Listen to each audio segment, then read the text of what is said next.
So this is your first flexibility video.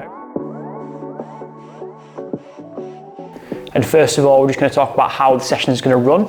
So to begin with, we're going to choose 5 exercises that are going to work on your key areas for developing flexibility.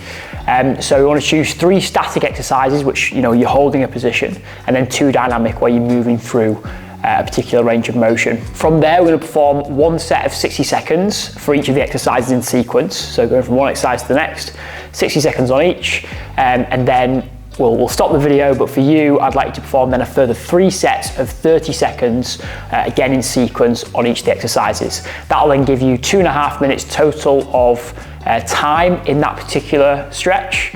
And then ideally, you'll perform this session twice a week, so you're performing a total of 5 minutes of time in that particular stretch. Now, obviously, I'm showing you this as a 2-day-a-week thing, but if you wanted to just do it as a short, bite-sized thing, where you do 2 lots of 30 seconds, but perform it 5 times a week, that's also another option that you can play with. As long as basically you're hitting it 5 minutes a week throughout multiple sessions, not just one, then that's sort of quite an efficient way of developing our flexibility based on what the research and our experience is showing us. So when performing the exercises, you want to push to about a 5 or a 6 out of 10, with 10 being the start of pain. Okay, so if you're performing a stretch, you all know the classic one where you're coming forwards through here. If you're really pushing it, you can feel what 10 is like, where it starts to be painful. So if 10's starting to get that pain, we want to be looking at about a 5 or a 6 out of 10. So actually, we're not pushing that hard in the flexibility. We're trying just to ease into it and ease into the positions and gradually let our muscles get used to that particular stretch that we're placing on them. So that wraps up the introduction. From there, what we'll do is take you through an example session. So for this example session, we're going to target the quads, hip flexors, hamstrings, thoracic extension, which is this ability here, and then finally thoracic rotation as well. Okay, so for me, these are 5 key areas that you may want to have good range of motion in for your day-to-day tasks, but also for some of the gym-based exercises that you might be doing as well. So to begin with, we've got our couch stretch, and as I said, we're going to go for 60 seconds each side for the first set. So all we need is a bench or a wall or a sofa or anything like that. We're going to pop our foot up on top of it. Okay, try and stand ourselves nice and tall. So you might find that even just trying to lift off the floor is just way too difficult for you. If that is the case, you'd slide your knee further forwards. If you get up really easily and it feels super comfortable, the first thing I'd like you to do is try and tuck the tailbone under. So it's this rotating of the pelvis under like this. And if you still don't really feel a stretch, then what you can do is just move your knee a little bit further back and again start to tuck that tailbone under. Once we're in position, we start a 60-second timer and off we go. Okay, so again, I'm just thinking about getting that nice, we'd call it posterior pelvic tilt. So the pelvis is doing this. Okay. And from there, the position that I'm in, I want to be at about a 5 or a 6 out of 10 on the effort. Okay, with 10 being painful. So this is about right for me for this first set. As I breathe and relax into it, again, I'm thinking about a bit more posterior tilt, and I also might think about leaning back slightly more as well. If I lean back more, that's going to place more of a stretch on the quads. Okay, so the sort of front muscles of the top of the leg. Whereas if I come forward slightly more, whilst again accentuating that posterior tilt, that'll work me more into the hip flexors. Okay, so into the sort of the bridge here between the torso and the top of the leg. So of course you can sort of identify where you feel tighter and emphasize that. So if you want to go more for quads, rocking back, more for hip flexors, rocking forwards. So swapping sides now. Just because it was, you were in a certain position on one side doesn't mean it's going to be the same for the other. So you need to take each side as it is. So from here, again, setting a 60-second timer. For me, I'm probably a little bit looser on this side, so I'm going to move that knee a little bit further back. Again, tilting the pelvis under.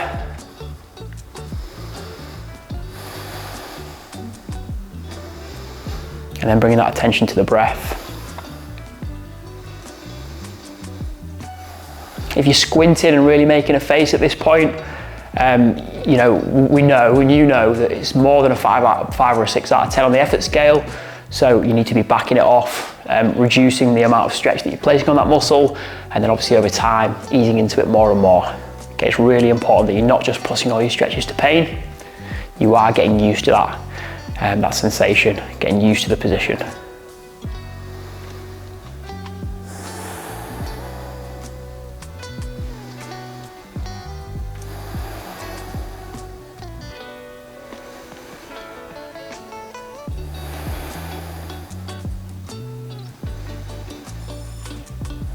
Okay, so the next one is going to be a lying hamstring stretch. So for this, you'll just need a band or a belt or a strap. And from here, you're just going to loop it around your leg, or around your foot rather. Lie yourself flat on the floor, and then we can just hold on. So in this position, what I'm thinking about doing is, obviously, first and foremost, the more I can pull my leg up, the more of a stretch that's going to place on my hamstrings, okay? And then secondary to that, the straighter my leg's going to be, the more of a stretch is going to be on my hamstrings as well. Some of you may find it sort of maybe feels a little bit more like a nerve pain if you really straighten it, so you might just want to have a soft bend in the knee, and that might bring it more into the kind of mid-belly of the hamstring here. But from here, what I'm trying to do is just make sure that, I'm flat to the floor, I'm not hunching up or anything like that. And I also want to make sure that both my bum cheeks are actually in contact with the floor, okay? Because if I start to do this is my spine flexing, it's not my hip flexing. The flexing of the hip, this movement of, this is hip flexion, this happening is going to cause that length of the hamstring. That flexing of the lumbar spine is going to take it away. It's going to almost hide the stretch. So I'm setting my timer now. And again, I'm looking for that 5 or 6 out of 10.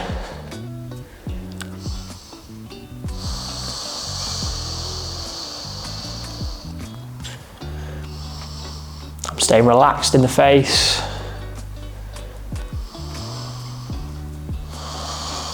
You can bring my attention to my breathing. Normally finding that on the exhale, I can push a little bit deeper into the stretch without increasing the intensity. Just naturally gives me a little bit more, to a degree, a little bit more range of motion as I work through that exhale.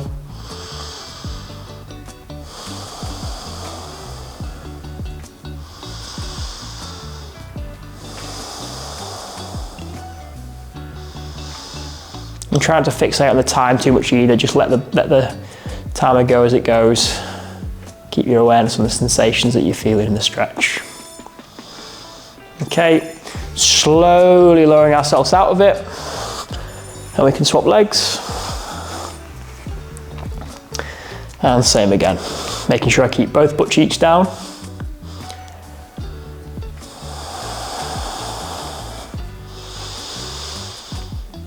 And again, to increase the stretch, we're pulling the leg this way. That's increasing the length on the hamstring.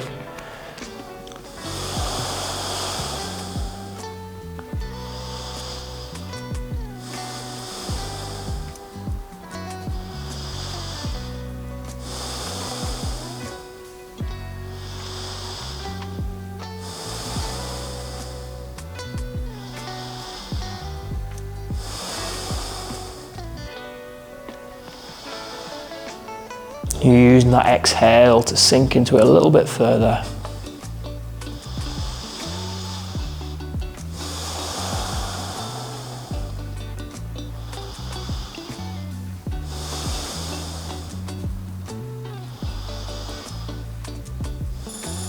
And slowly making our way out of the stretch. Okay, so that was 2 out of the 3 static stretches, so sort of holding the positions. We're now going to go into the final static stretch, which is now for the thoracic spine. Okay, so the thoracic spine is basically the sort of middle to upper section of our spine. Okay, so sort of from where my hand is to just below my neck. Okay, and obviously, naturally, if you go into a doctor's like surgery or anything, or a doctor's practice, like you'll see the skeletons, and there'll be a little bit extension at the lumbar spine, and there'll be that flexion at the thoracic spine. So there is naturally a bit of a curve to it, but you can obviously see these excessive curves that occur in people. And obviously, if we're doing this with some exercise as well, it's going to put us in quite a disadvantageous position to lift weight or to be efficient, if we're running or rowing or whatever it happens to be. So from here, we're just going to use some sort of block, or this is a foam roller. We're going to get into a kneeling position. Okay, And then from there, what we're going to try and do is sit ourselves back into that kneeling position whilst reaching our arms forwards. So the hips are sitting back, the arms are reaching forwards, looking slightly, slightly below where the roller is. So I'm not looking down, I'm not looking up, but I'm looking just slightly in front or slightly behind the roller. And again, 60-second timer, a little bit late on that one. And you should feel that extension happening. So essentially what's happening here is the vertebrae are being moved together. They're being sort of, rotated closer together. So it is quite uncomfortable, but it's a useful sensation to get used to, because often with our strength exercises, we are having to extend a little bit through the thoracic spine with things like squats and hinges and pressing overhead. So, it wants to become quite a familiar position, this, and a familiar sensation. And here, gravity is just doing the work to sink us lower into this.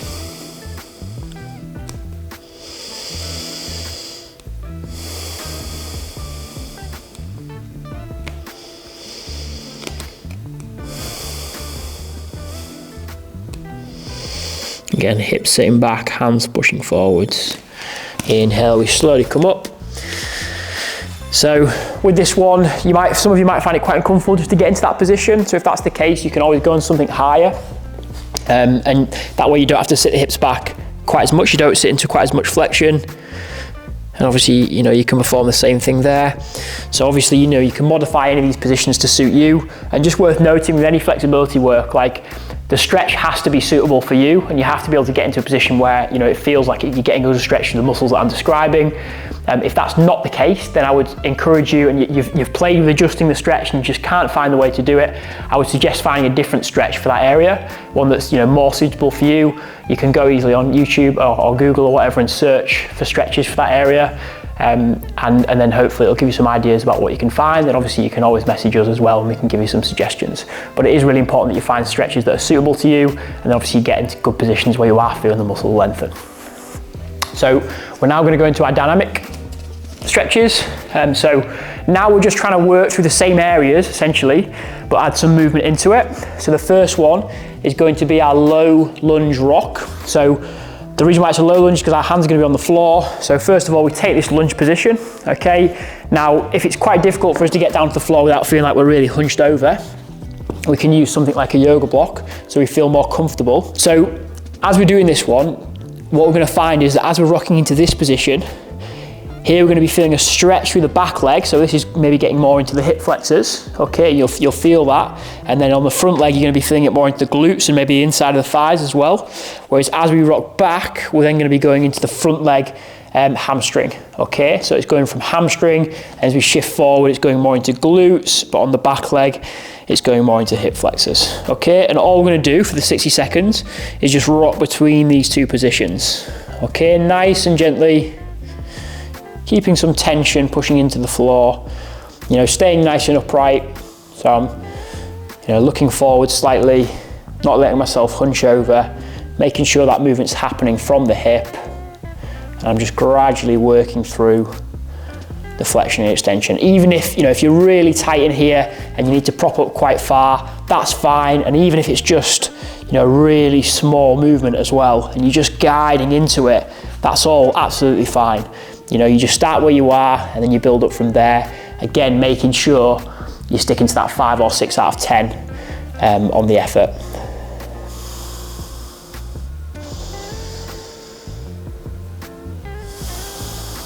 And obviously over time, you can increase the amount of rock, and you can also go lower as well if you want to. Okay, then swapping sides. And you might need to take a moment. You might find after you've done one side, it's a bit like, whoa, stretching does sometimes feel like that. So swapping sides now, again, taking each side as it comes. You might find different levels of flexibility from side to side. So as I'm rocking forwards, getting into that back hip flexor, getting somewhat into the glutes and inner thighs. As I rock back, getting into the hamstring of the front leg. So I'm dynamically moving through these postures. And this is where maybe it becomes a little bit more practical to some of your real world tasks as well. Without taking the muscles, taking the joints through that range of motion. Nice and slowly.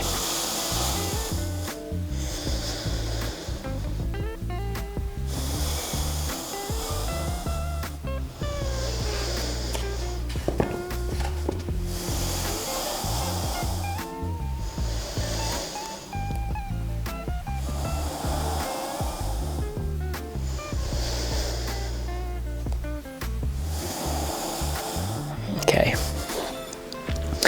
And then the final exercise is going to be what we call thread the needle. So now we're taking the thoracic spine through extension and also rotation, again in a dynamic sense. So from here, we're going to get onto all fours, okay? And then what's going to happen, we're going to inhale, reach through. So the timer is going to start. Inhale, reach through, following the hand with the eyes, and then exhale, reach into the sky, again following the hand with the eyes.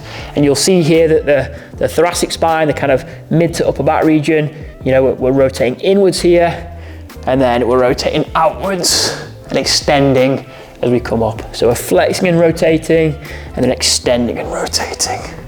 Trying to make sure that we keep the shoulder over the free hand, or over the hand on the floor. And again, working to that 5 or 6 out of 10 on the effort scale. So it shouldn't feel too, I mean, it will feel a little bit clunky, especially at first, but you're not really trying to sort of jam into the position.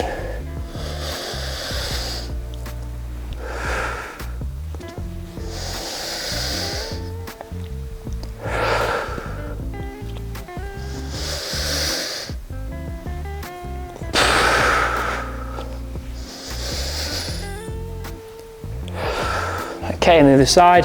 And this one's really good if you're doing, you know, if you're on your push bike or you're walking or running or you're in your car and you're looking over your shoulder. Sorry, if you're playing golf, got mixed up with the stretches there. So inhale, rotating, flexing.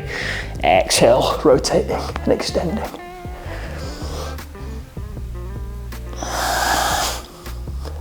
And you'll feel as you do this that your hips kind of want to aid you in some of that rotation, but obviously by being in all fours, by being in this sort of 3-point position, you're not able to do that without cheating, you know, like bringing the knee up. So if you keep in this position, you'll make sure that you're working through the correct parts of your body.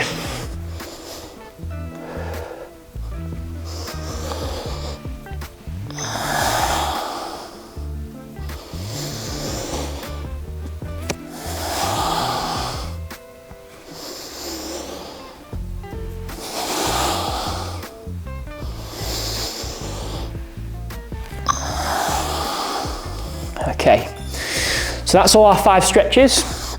From here, you can continue with the 5 stretches, and this time doing 3 further sets of 30 seconds, and that'll give you a total of 2 minutes 30. Okay, so you're going to follow the session as it is. That'll give you 2 minutes 30's worth of stretching, and then you can just do another block of the 2 minutes 30 another day in the week, and that'll give you the total 5 minutes for these areas, okay, which is enough to make some good progress for your flexibility in these areas. So we'll do another flexibility video where we'll cover some other stretches and some other muscles. Hopefully this did help, and you'll probably feel after you've done them, I mean, you'll be relieved to have done them. Like, flexibility training is not particularly easy. It's harder than you think it would be. So afterwards, just take a moment to settle, whether you sit or lie down for a few minutes, and just let your body wind down, relax, and at that point you'll probably feel pretty good for doing these exercises. Awesome guys, hope that's helpful, and obviously any questions, feel free to ping them across. Enjoy.